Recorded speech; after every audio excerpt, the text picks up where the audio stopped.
All right, let's play the F scale.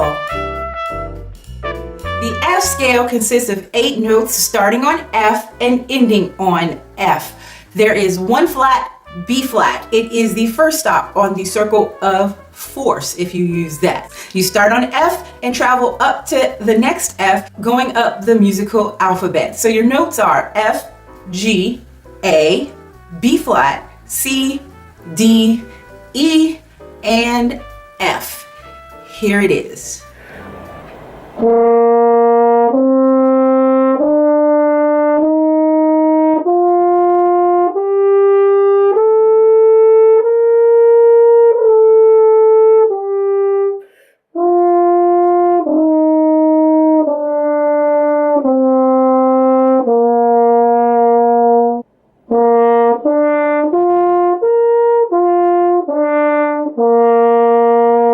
That's it for this video. I hope that helped you to learn your F major scale.